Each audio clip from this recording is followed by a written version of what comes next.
Market में dollar का rate अचानक डाउन हो गया। जब हम लोग गूगल के ऊपर जाके सर्च करते हैं $1 टू पीकेआर, तो यहाँ पे हमारे पास जो है वो 186 रुपये आता है। तो अगर हम लोग डेट देखें तो डेट भी 6 जून है और 8:56 है जो कि यहाँ पे शो हो रहा है। एकदम से मार्केट में डॉलर का रेट नीचे आया है, लेकिन परेशान होने की बात नहीं।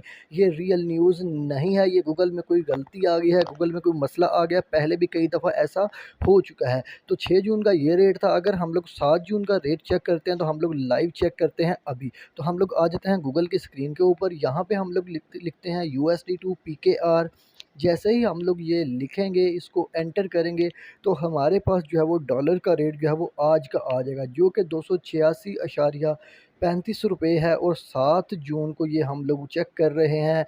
और यहाँ पे अगर हम लोग नीचे ये देखें, यहाँ पे हमारे पास आ गया 286.35 रुपये।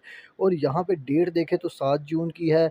यहाँ पे भी देखें $1 की प्राइस जो है वो शो हो रही है। अगर हम लोग यहाँ पे देखें तो एकदम से रेट नीचे गया है और एकदम से रेट ऊपर आ गया। यहाँ पे गूगल में कोई मिस्टेक हुई थी, इस वजह से रेट चेंज हुआ था, लेकिन रियल में चेंज नहीं था हुआ, क्योंकि पहले भी बहुत दफ़ा ऐसा हो चुका है कि गूगल का रेट जो है वो डॉलर्स का या फिर किसी और करेंसी का अचानक से डाउन चला जाता है, और ये किसी आई थिंक मिस्टेक के बायस होता है, लेकिन अब ठीक हो गया है।